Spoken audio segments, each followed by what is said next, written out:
Verina kely eo anatin'ny tontolon'ny fandrarana isika isan'ny orinasa nisongadina tao anatin'ny hetsika Ellen Gaverine izay natao tany Maurice ny orinasa Guanomad mpamokatra zezika biolojika eto amintsika nahazo ny mari-pankasitrahana antsoina hoe Africa Award for Entrepreneurship tokoa mantsy Andriamatora Jonary Erika izay filotany tale jeneraly n'ity orinasa ity.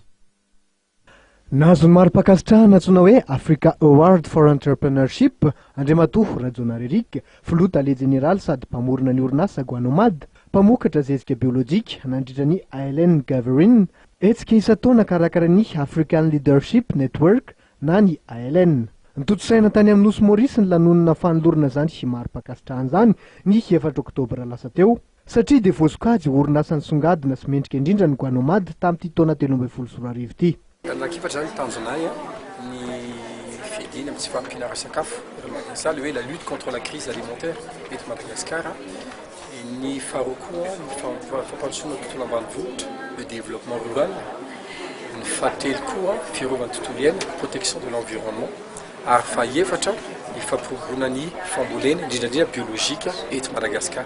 Zay zany tena netinety amin'ny nanaovana le fanadihadiana tany amin'ny jury. C'est ça tena tia zareo les projets le hoe maka tena raha manavy anaovana azy nous la sy gaga be tany hoe misy am'izany aty Madagascar gaga be.